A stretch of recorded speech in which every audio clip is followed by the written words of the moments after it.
Hey everybody, I'm Francesca Maximé, and welcome to this edition of the ReRooted podcast here on Ram Dass's Be Here Now network. It is December 30th. It is the last podcast that I will be taping in 2020, and my oh my, what a year it has been for all of us. And as we sort of begin to transition into the new year and a lot of the things that might be yet to emerge, things that perhaps we are hopeful about, things that are sort of incubating or generating. I wanted to turn our attention to something that is part of the podcast. We talk about trauma, we talk about mindfulness, we talk about the different kinds of neuroscience interviews that I've done, but also the creative arts, because that's a piece that because we've been paying so much attention to racial justice overtly and the ways in which, we've really witnessed the Black Lives Matter movement and the uprising over the summer of 2020 and into, of course, the fall and the winter as everything is continuing to be in process. We're also sort of tapping into, well, what's new, what's fun, what's creative, what's joyful, and all the different ways in which creativity and emergence and being your truest self, being your most honest and authentic self is a contribution to the world and a celebration of joy that is your deepest birthright. And one of the ways in which I have been really experiencing joy is through the music of a Mr. Warren Wolf, a vibraphonist who I am so thrilled is here with us today. He's a multi-instrumentalist, actually, not just vibraphone, from Baltimore, Maryland. And from the young age of 3 years old, he's been trained on the vibraphone and the marimba, the drums, the piano as well. Under the guidance of his father, Warren Wolf Sr., Warren has a deep background in all genres of music, beginning, get this, with classical music.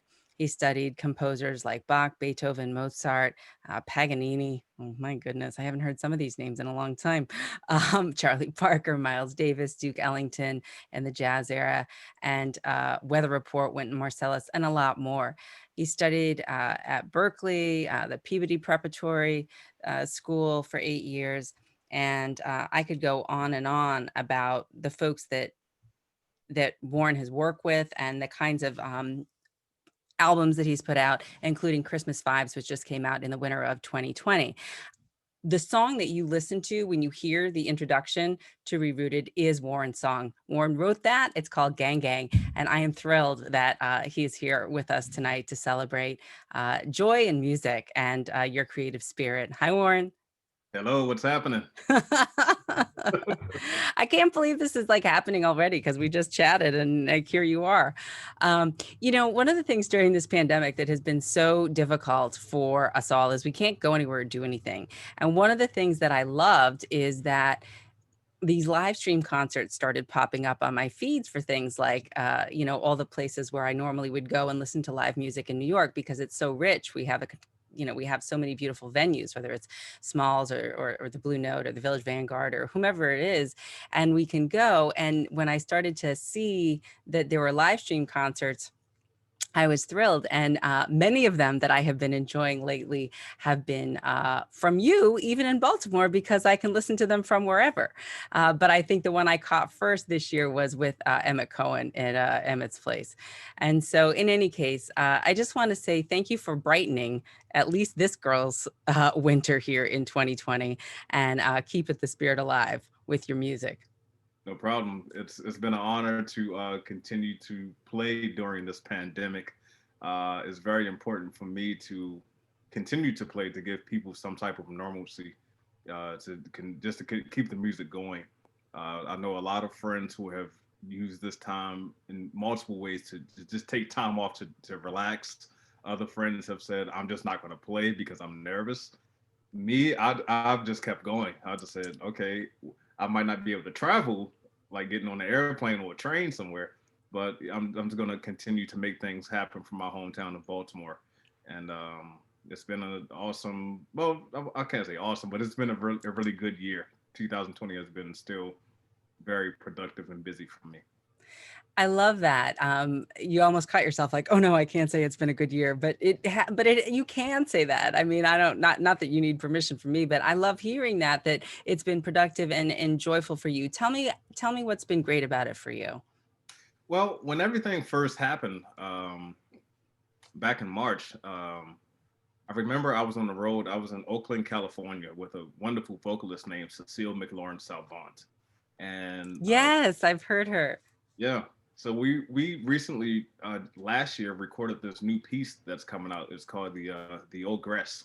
That's I'll explain that another time. Well, you'll hear about it. And we were on tour. We had four nights out of a week.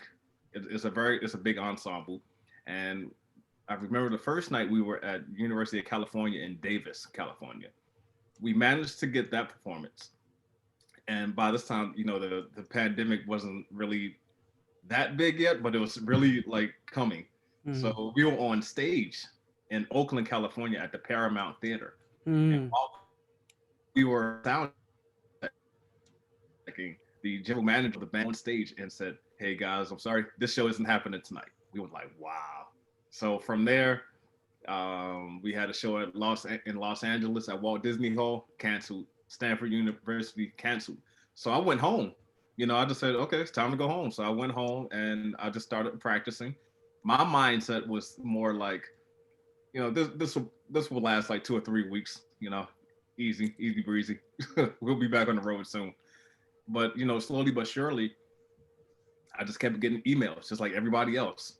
Cancel, cancel, cancel, cancel, cancel. So I started to think, I'm like, well, what can I do in the meantime?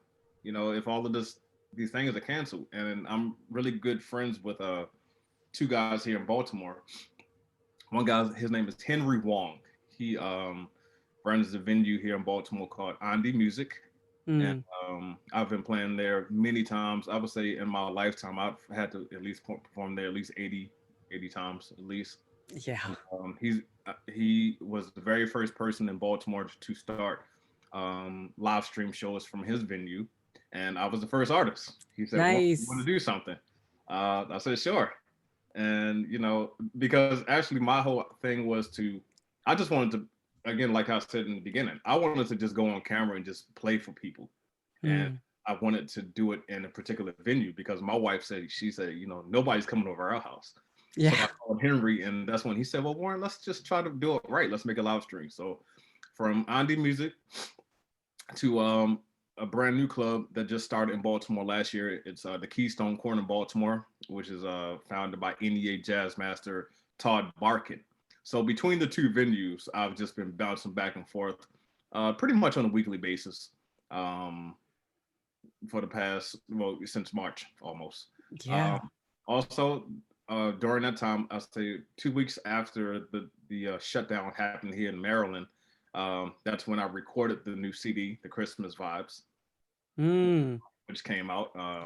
Had a slight personnel change because one person was kind of afraid to be around everybody. And also at this time, this was during the time when nobody was talking about wearing masks. It was more like everybody just keep their distance from each other. Uh-huh. But he just wasn't really comfortable. So I wound up playing on the Christmas Vibes record all piano parts because of this person couldn't he since he pulled out at the very last Oh, minute. wow. So I played all keyboard you're parts. like Prince. Well, I'm the utility guy. Uh-huh. So we made the record, and then I started to think, I think one person had called and said, "Hey Warren, can you lay down some tracks for me? I have a record that I'm working on. I would love to have you on it." And I didn't have any equipment. So again, a bunch of musicians, not just me, we all started ordering equipment, recording equipment online. Uh-huh. I called this company called Sweetwater, and I just probably invested about $2,000 in some very not cheap but just good enough recording equipment. Sure. And so that's been keeping me busy right there. So between the two venues here in Baltimore, doing recordings or tracking for people at home where I won't have to go anywhere really, and also teaching. I'm a faculty member at Peabody Conservatory here in Mm. Baltimore, and I also teach part time at the San Fransisco Conservatory of Music. And Wow. those two, and every now and then somebody will call and ask for lessons. I think I've been to New York twice since the pandemic. I had a couple of recording sessions there. So what turned out what I thought was going to be like a very chill year, it was actually still steady. The only difference was I wasn't really traveling everywhere like how I planned on it. Yeah, right, I haven't right. been on a plane yet, but I've been busy. So Right, right. And you know what, you just exude positivity and just you just exude like, I don't know, appreciation. Like there's just a sense of you and in you that I get and that I receive, even in your music too, of like gratitude and joy and appreciation. And it's not like fake and it's not like papered on. And I'm sure you have bad days just like everyone, but that there's something about the quality of your attitude that I don't know. Tell me if you know, has anyone else ever said that about you? And if so, where might you think that comes from? yeah, a few people have said to me, they said, Warren, you're a very positive and happy person. You're always smiling. Mm, A lot of times when I'm on stage, people always say to me, they say, Warren, you have a very nice smile. You should show it more. yeah. When I play, I don't smile because I'm just like, I'm trying to concentrate on playing the record. Right. But that could come from a number of things. Like, I'm a father of five. I know. Um, but I mean, my older three are with my ex-wife. Then I got divorced and I got remarried. So my younger two are home with me now, and Mm, they're a lot of fun. They're busy and moving a lot, but they're a lot of fun. And my wife, she's awesome. She's very supportive. She's a retired ballerina, and wow. she's very big into health. So that part right there, like the health side, that kind of keeps us going. Well, keep me going, but still keeps us going. Um, just trying to take care of the body, take care of your mind, make sure you're mentally correct. Also, again, just trying to keep music going, trying to just make people happy because I've talked to so many people who are just, they're down and they're bored. And I try to talk to them and just say, I try to uplift people. I try to get on social media as much as I can and just post videos. Hey guys, check this out. Just see what I'm Hmm. working on and see if this brings you some type of positivity, some type of hope. Um, you know, yeah, that's pretty much it. I try to just be cool and. Yeah, no, and I think you do it so beautifully. And I love how you do it in a way that is so unique to you. And one of the things, I mean, this is a podcast that primarily is about a podcast network, primarily about mindfulness and spiritual, sort of exploration and ways in which we're sort of, you know, dealing with our relative world and our lives here as just people who have arthritis and people who have problem like don't like a rainy day and just the basic stuff that we deal with every day, including the big stuff like the pandemic and like racism and things like that. But then like this whole bigger piece of like nature and the cosmos, and aren't we a part of that too, and where do we fit in and all of that.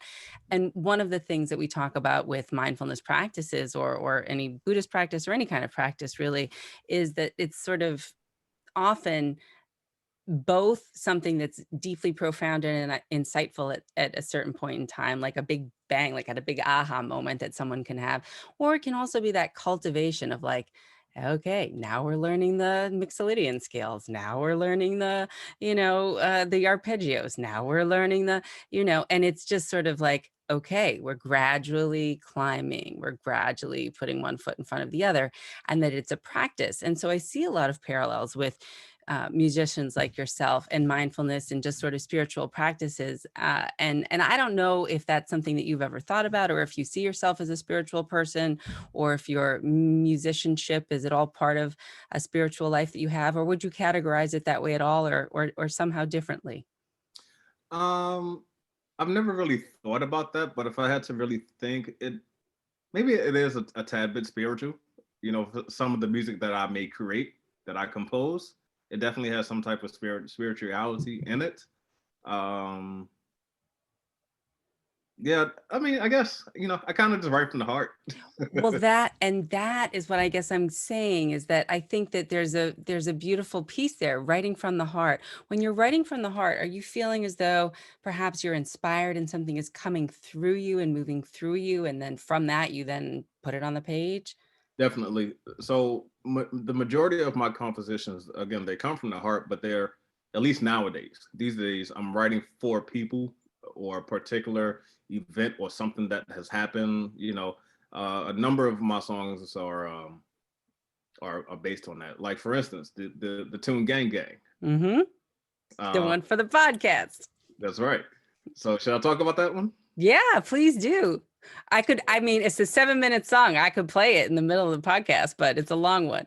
Yeah, it's long because of solos as well, but the whole uh the whole backdrop, the background of the story. So my wife, again, like I said, she is a retired classical ballerina. Mm. So we were sitting down. This was had to be about 5 years ago. Not that we have not seen this movie, but we were watching Coming to America. Yes. Oh God. God, So, that was a classic. that's right. And part 2 is coming out soon. But Nice. yeah, so we were watching Coming to America.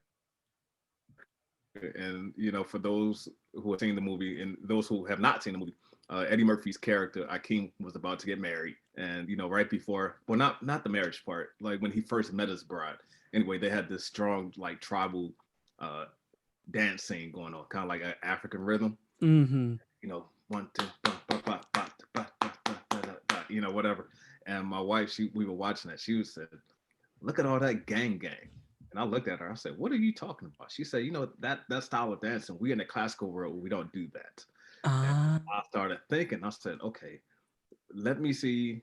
Or I'm going to come up with a song." Like right there that was already my story. Mm-hmm. I'm going to come up with a song that merges the two together. So when you hear in the beginning of the song, you hear this strong like 6/8 clave rhythm. But right in the middle of the song, we segue over to this classical sound. I'm thinking Bach, Beethoven. And again, all of that stuff is just a part of my background. So I just put the two styles together. And the song is basically a composition for my wife. So I titled it Gang Gang. I so love that. I want to hear it now. I want to play like half of it, and then I want to pause, and then I want you to talk a little bit about it, and then I'm going to play the other half, and then we're going to come back and talk some more. How does that sound? That sounds good. All right, let's hold on 1 second. All right, this is Gang Gang by Warren Wolf.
All right, we're going to pause right here.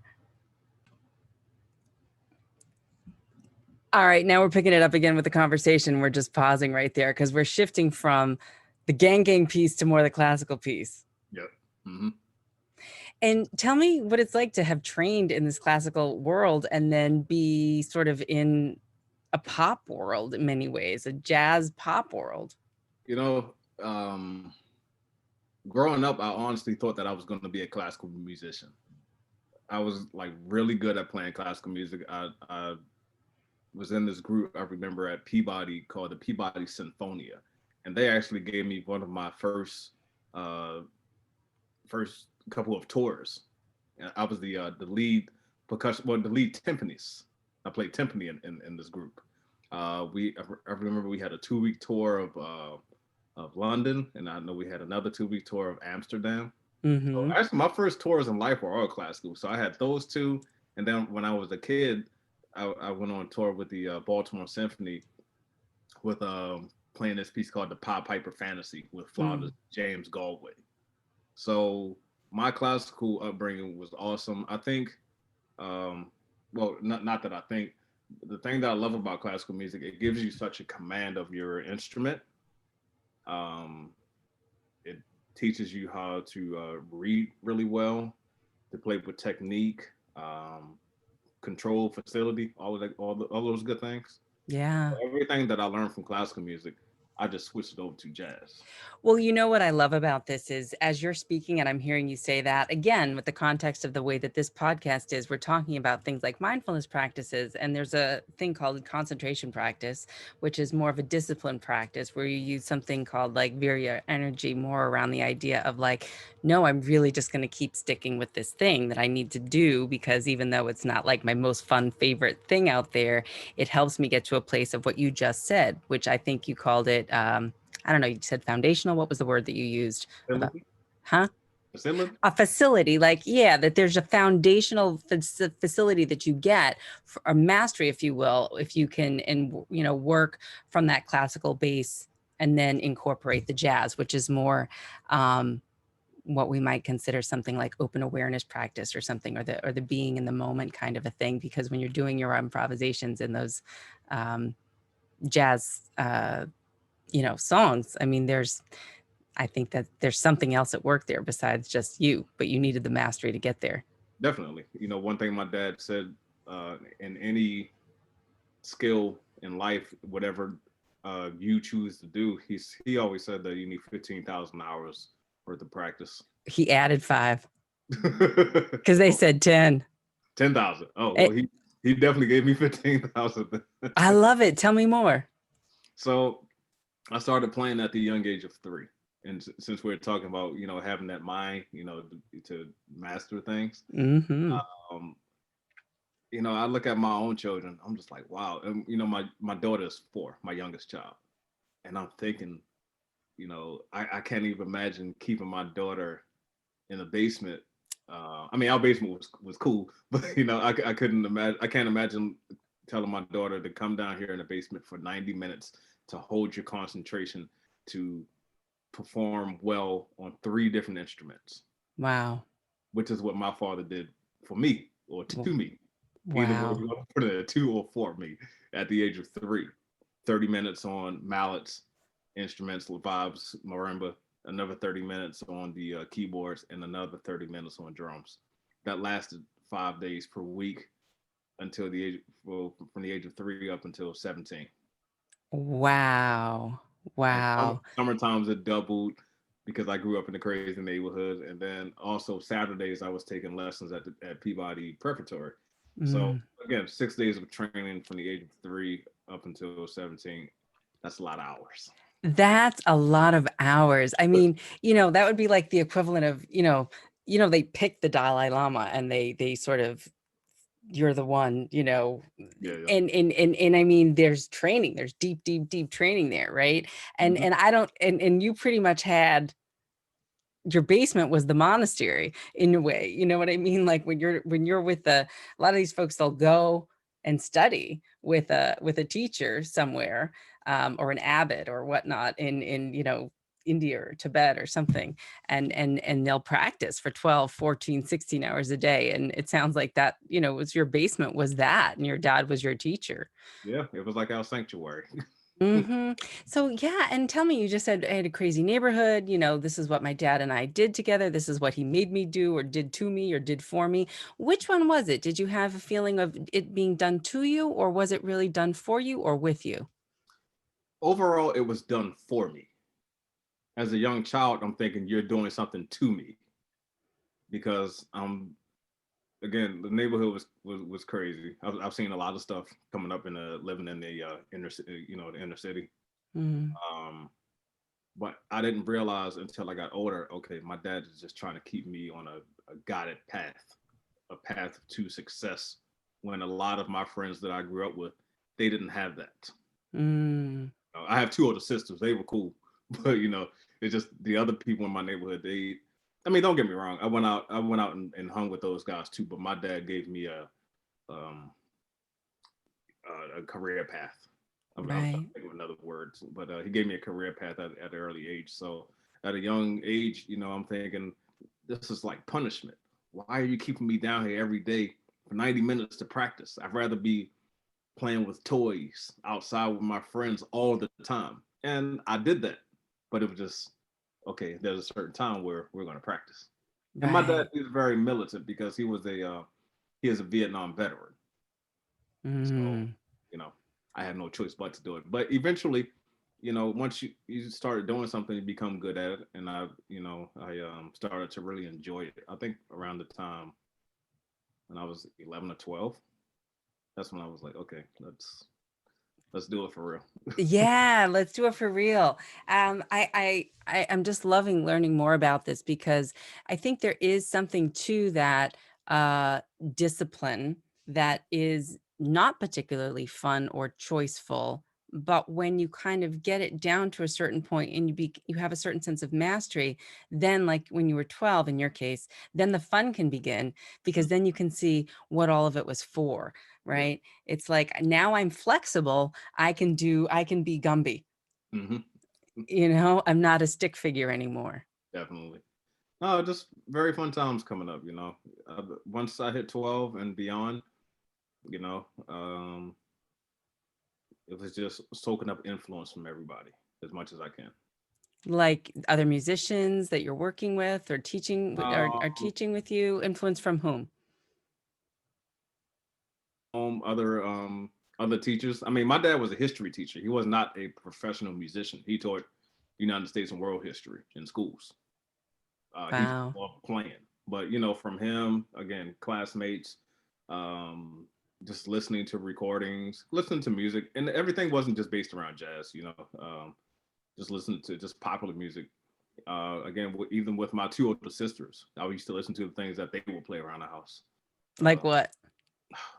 Um, for me, I guess my ear started developing in the 80s. So, I mean, I was born in 79. So early hip hop, like, Run DMC, LL, Mm-hmm. In Vogue, Beastie Boys, all of that stuff I remember they used to watch this hip hop movie called Crush Groove. And I used to, I was kind of young because, I mean, I, I love my sisters, but they exposed me to a lot of stuff at a young age. I was like, wait, what did he just say? Right. So, Right. but it's cool. I knew what was right and what was wrong. But all of that type of stuff. Again, I mean, pretty much all everything that my sisters and my parents played around the house is what got me going. I love that. You mentioned your dad was a Vietnam vet and that you grew up in and you still live in Baltimore area, but that you grew up in I guess what did you call it, an inner city neighborhood? It was Oh, more well, D. just to be frank, I grew up in the hood. You grew up in the hood. Yeah. Okay, so growing up, I mean, where I'm assuming you're saying I saw a lot of things. I saw, violence or, Yeah, a lot of violence. I saw a lot yeah. of violence. I mean, even though I mean nothing compared to today, really. I mean, it's still bad violence is violence, but I've seen the reason I remember we moved from this particular neighborhood because I think we lived there from 1980 up until 91. I'll never forget when I saw a dead body across the street from our house. Mhm. Um, and stuff like that. Again, my parents didn't explain to me how traumatic that would be. Not that it did anything to me, but that's just an image you don't forget. Right. And how old were you? 10. Wow. Yeah, just to see a lifeless body, and then when the police come and when they have to clean the street with the water, the hose, Right. and when I think the drain was kind of like on the end of our house. So when they're trying to clean the sidewalk and you see blood going, I'm just stuff like that. You just You don't don't forget it. forget. I never forget that. And then of course they had like neighborhood gangs um, all around who would battle from other, neighborhoods. I've seen all of that, every bit of it. And then one of the reasons, I guess, well, not I guess, one of the reasons again why I was telling you why my dad decided to keep me on that straight path, because in my family, at least for the not all, but a good part of the men in my family were up to no good. I love them to death, but they were They were kind of rascals. yeah, they're not good. I mean they're good people, but they're just Up some to no good. yeah, they're up to no. And Mm-hmm. my dad, he just made sure to keep me away from that. Right. I understand. I grew up in a two-parent home. A lot of the men in my family, at least my cousins, at least, they grew up in a single-parent home, and to the point where their moms couldn't really control them. So I had my mother and my father and my two sisters always they were on me because I'm the baby, and they could see, okay, he's going to be something special in school. Yeah. From the principals saying they were like, wow, Warren, he can play. You know, everybody. So they was like, we're going to make sure you're good. You're very well protected. Beautiful. Yeah, yeah, yeah. And I love that because like you said, as a kid you would have just played, I don't know, jacks or checkers or do whatever kids do all day, but that you took the discipline as love, Yeah. and that you really saw what the alternative could be, Mm-hmm. even though it was a shock to the system. And again, I work with trauma, folks who have had trauma, vicarious trauma, people who are traumatized, racialized trauma, obviously, all of that, physical, emotional. And I'm wondering, what were your reflections this summer about the uprising and the way in which that, the pandemic coincided with everything with Ahmaud Arbery and Breonna Taylor and George Floyd, and how that's just highlighting what has been obviously the core wound, I think, of this country since its quote unquote founding, which of course is its own story in terms of Yeah. indigenous genocide. I think the whole thing is troubling. I think the country really needs to come together. I mean, Baltimore, we were right in the middle of a racial uprising. I would say like maybe 4 years ago when we had the murder of Freddie Gray, Right. and that happened here in Baltimore. And I watched it wasn't the entire city. A lot of people thought it was the entire city. It was a few blocks in like the most inner African American neighborhood in Baltimore, where looting, stores on fire, and things like that. People were battling the police. Um, I think all of it is pretty sad. I think it's unfortunate that a lot of African Americans are they. I think I can't necessarily say. I mean, my honest feelings. I can't say we're being targeted because I know this stuff can happen to anybody, but I know it's been happening to a lot of African Americans, and that's kind of troubling. A lot of people say, it's because of Trump. That people feel that they can come out and just be who they really are. They could never be, come out. But they said, well, actually, the correct thing, Trump has made it okay to show to show that you're racist. Uh, to be honest, I got to be totally honest with you. I really don't get into a lot of conversations about this too much, at least with Yeah. other. But because a lot of friends, they be like, well, this and that, and I'm just like, listen, I don't want to hear it. But it's kind of sad, up until recently, just like the thing that's just happened over a few days ago. My friend Keon Harold. Have you heard about that? Yeah. No. Oh yeah. So this has went viral. Keon is a wonderful trumpeter, jazz trumpeter. Yes. Oh, with the phone. Yes, he's a really Yeah. of many people. I mean, he's very I well. mean, his son's phone. Yeah, he's very well liked in the jazz community, but he's been out with many people from, I mean, in jazz, Robert Glasper, Common, the hip hop artist, Esperanza Spalding, many people. And, now this has happened with his son.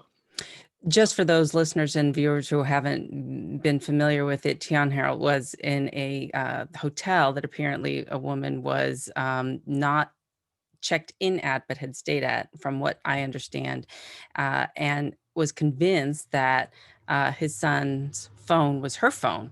But it was that the security guard or the manager at the hotel was aligning with her in terms of her affirmation that it was her phone that his son was holding, which was his phone. And it just sort of showed what it means to sort of have, and mind you, this is a racial context, right? She's white, he's black. He's only 14 at that too. I'm sorry? The son is only 14 years old as well. Yeah, he's a kid. Yeah. He's a kid. And she grabbed him and tackled him and took the phone. And that the person who was at the hotel seemed to, in the video, and you can see the video on Instagram, to not be listening to anything that your friend had to say about it. And that's really troubling, because what it points to is what we've sort of tried to talk about in this podcast and in other, trainings that I've done, which is the more implicit biases and the ways in which, we get locked up and caught up in the way that systemic oppression over time plays out in these, what some might call microaggressions, others might call macroaggressions, but nonetheless violations of your own space, your own dignity. Yeah, it's quite sad. I mean, a lot of this stuff happens. I mean, my oldest son, who was 17, after talking with his mother in Boston, he was racially profiled at a skating rink.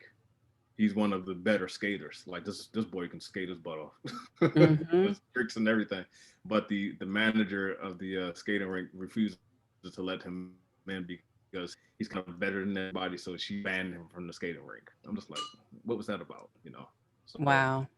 Wow. And this is the lived experience. And meanwhile, I mean, you're here as this amazing composer, and you're here as this, and so is he, right? And and that in those kinds of situations, the underlying reaction or the underlying has nothing to do with you as a human, as an individual, as a person. It has to do with a racial profiling, which is about some blanket idea that someone may have about what, a stereotype, a profile, or whatever, that has nothing to do with anything about curiosity, about, an invitation of, well, who is this person? What's happening here? And everything to do with assumption, which is the whole point that mindfulness tries to teach is, can we drop our assumptions and can we get curious? And can we just be in the moment and just like meet you where you're at? Indeed. You want to listen to the rest of Gang Gang? Sure. All right, hold on. We're going to do the classical part now. And we're going to play out Gang Gang.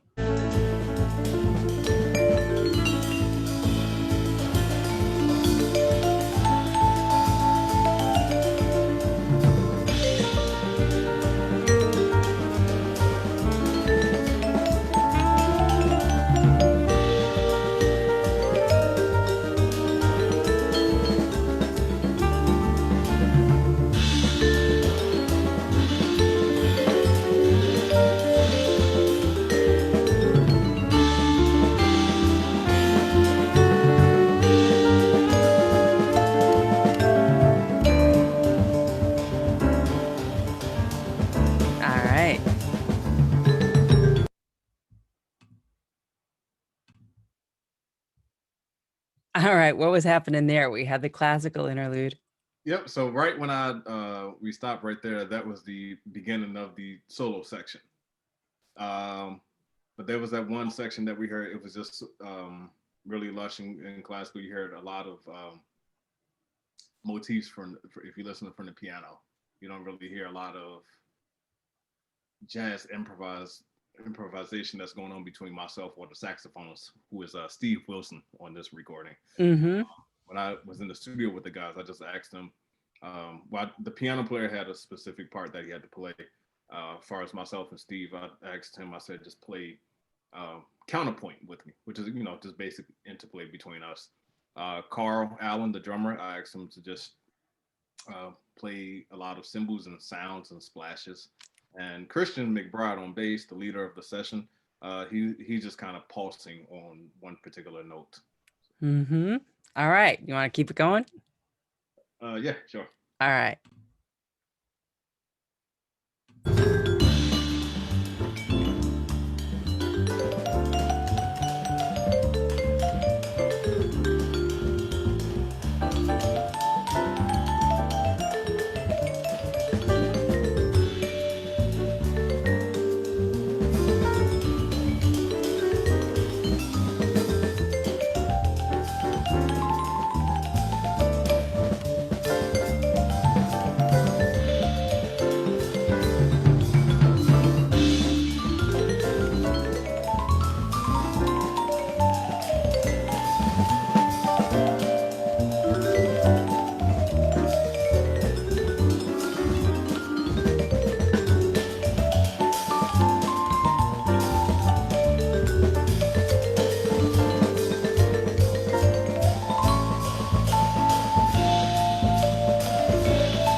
Oh.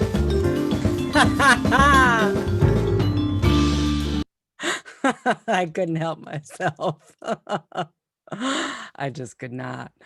Okay. Uh, I mean, that's some good stuff right there. And you have to work out to get those wrists and hands and arms so strong, don't you, to make it so gentle and elegant? Yeah, you do, and I do quite a bit of that. I mean, it's a discipline. I guess what I'm trying to really get across here is that all that joy and beauty comes through and out of your practice, your discipline practice, and your attention to detail. It doesn't just come from nowhere. So that, I play tennis. I used to try to play fake book jazz on the piano, but I kind of wasn't as good as you were with that. But I mean, and nor am I really that great on the tennis court. But I watch Roger Federer, and I love watching him play. And there was a New York Times article written about him maybe 5 or 10 years ago that said he's like a ballerina, to your wife's point, on the tennis court, because he's so fluid and effortless. And to listen to you, it's like syrup, it's like sweet, and it's like light, and it's like airy. And that just doesn't come from nowhere. It for me, it all again is rooted in that classical tradition. I just try to flow. I try to play like there's a combination of a violin player or a flautist mixed in with Charlie Parker on saxophone. Mm. I think Charlie Parker is one of the greatest masters ever on this horn. But then again, I just try to take what he's done and mix it with everything else. My thing is all about mixing. There's a time and place for everything. You know, if we want to play pop music, if we want to play classical, if you want to play something that's crazy out of this world, if you want to play something that's traditional jazz, or if we need a song that just shows a show that has a showcase of all or multiple styles combined. I just try to mix everything and just try to play the right note. My thing, what I like to describe myself as, I'm actually like, I like to look at myself now as a musical healer.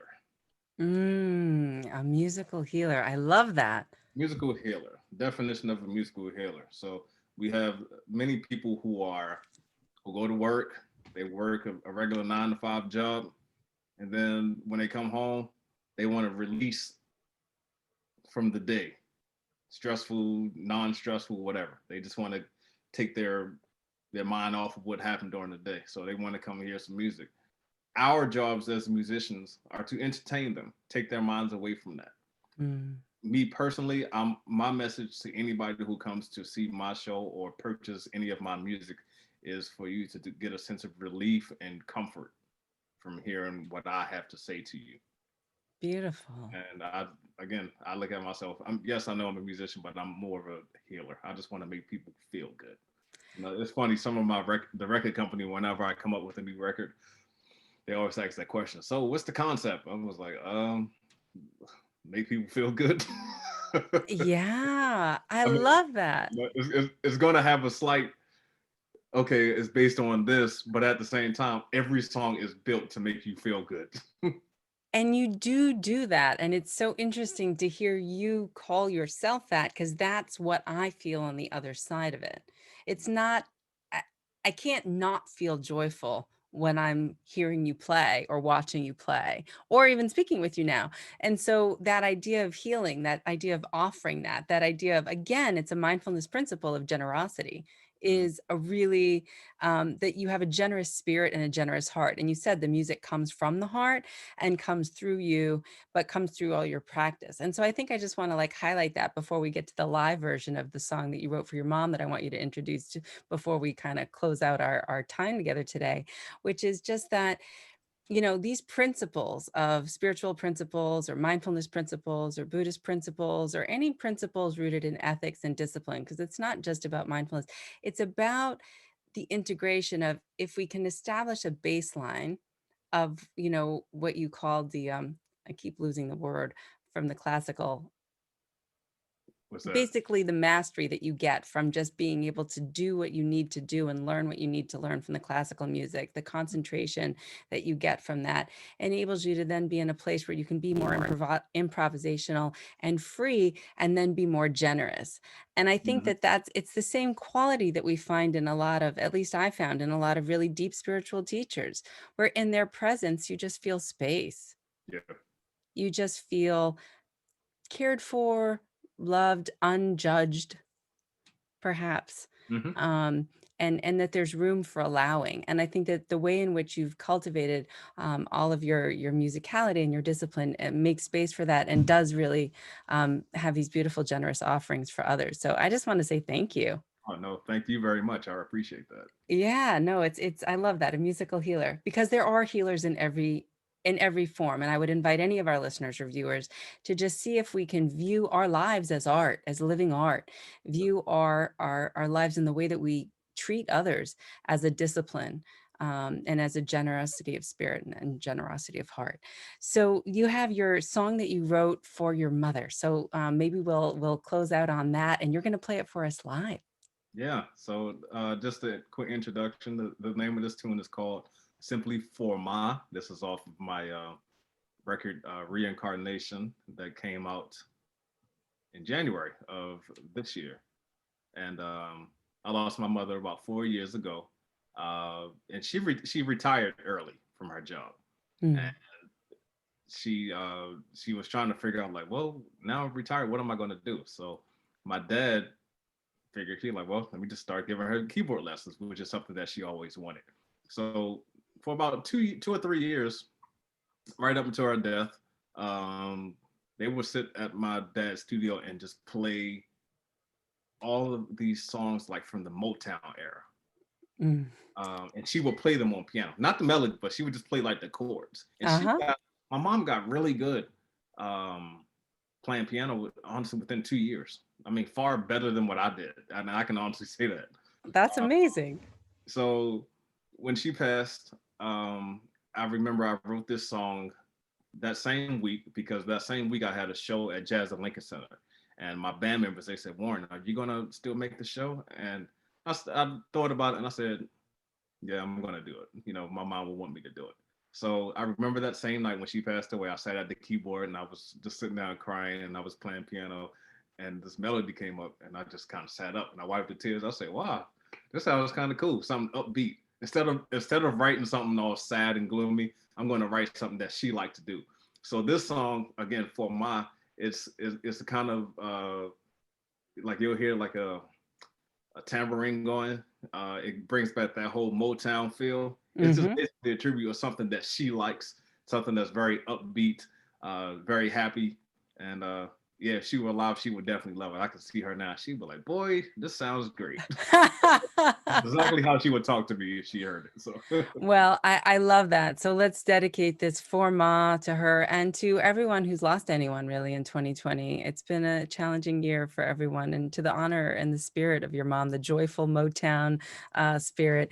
This is Mr. Warren Wolf. You can find out much more about him, his beautiful story, his beautiful music at his website, warrenwolfmusic.com. And again, my most sincere gratitude on behalf of myself and the Be Here Now group for graciously allowing us to use Gang Gang as the music for ReRooted, because it is much loved. So I'll let you get set up for that. Thank you so much, Warren. thank you.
Mr. Warren Wolf, everybody on the vibes with Hey Ma, and thank you for that performance.